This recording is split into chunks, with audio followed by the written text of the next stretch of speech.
Here we have a GANGBUSTER with all kinds of interesting features.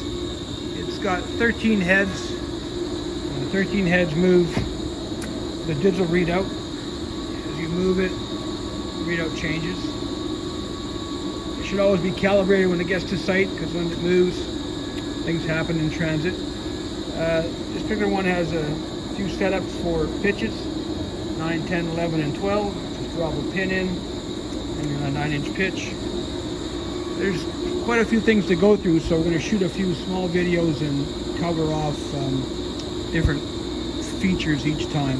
So this is the right-hand feed direction requested, and at when the piece comes in, there's a number of different issues as how to align it.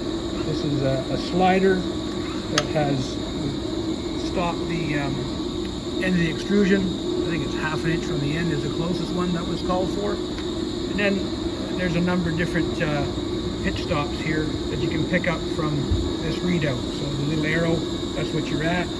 And as you move back, it'll give you that lead in from the end. So we'll walk through here. We got a little punch to his logo. We have it covered so it doesn't get scratched. You can see the big P. Everything's painted and finished off.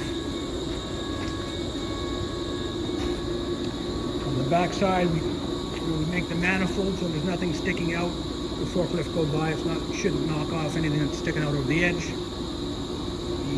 The air system is piloted, so a little bit of air is required to trip the pilot, which puts the main air into the cylinders.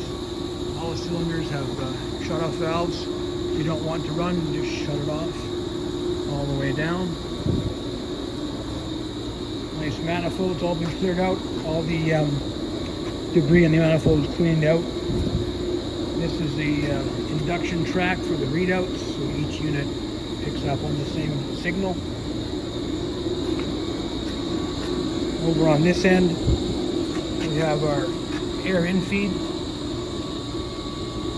So we've just got a small line coming in here. When you get it on site, you can pull out and put a 1/2 inch receiver. So you get a little more air volume in there than this hose. There's a de-energizing valve that I'm not going to shut it off because it'll take a few minutes to fill the unit up, but turn that off. It de-energizes the system, and then you can unplug.